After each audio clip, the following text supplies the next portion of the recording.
হারের পর পুরনো কথা নতুন করে বললেন শান্ত। গোয়ালিয়রে ভারতের বিপক্ষে প্রথম টি-20 ম্যাচে পাত্তাই পায়নি বাংলাদেশ। বাজে ব্যাটিংয়ের কারণে প্রথম ব্যাট করে 127 রানে অল আউট হয়ে যায় শান্তর দল। জবাবে 49 বল হাতে রেখে লক্ষ্যে পৌঁছে যায় স্বাগতিকেরা।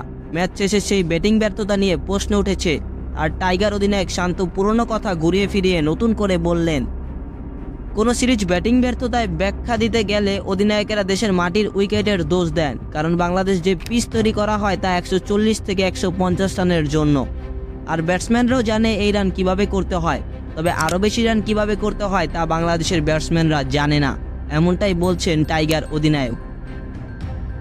নাজমুল হোসেন শান্ত বলেন, আমাদের অবশ্যই সামর্থ্য আছে বলে আমি বিশ্বাস করি, তবে দক্ষতা উন্নতির অনেক জায়গা আছে।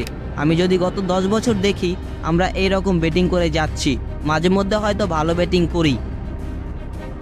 টাইগার অধিনায়ক আরও বলেন, এটার জন্য আমরা ঘরের মাঠে যখন অনুশীলন করি তখন উইকেটের পরিবর্তন আনতে হবে। আমরা যখন ঘরের মাঠে খেলি তখন 140 থেকে 150 রানের উইকেট হয়। ব্যাটসম্যানরা ওই রানটা কীভাবে করতে হয় সেটা জানে, কিন্তু আমরা জানি না কীভাবে 180 রান করা যায়। ওই ধরনের উইকেট অনুশীলন করলে হয়তো আমাদের আরেকটু উন্নতি হবে। তবে আমি শুধু উইকেটের দোষ দেব না, এখানে মানসিক অনেক ব্যাপার থাকে।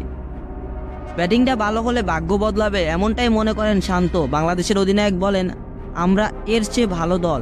আমরা অনেক দিন ধরেই এই সংস্করণে ভালো করছি না, তবে আমি মনে করি আমরা এর চেয়ে আরও ভালো করব। আগামী 9 অক্টোবর দিল্লিতে দ্বিতীয় ম্যাচে মুখোমুখি হবে এই দুই দল। সিরিজে টিকে থাকতে হলে সেই ম্যাচে জিততেই হবে বাংলাদেশকে।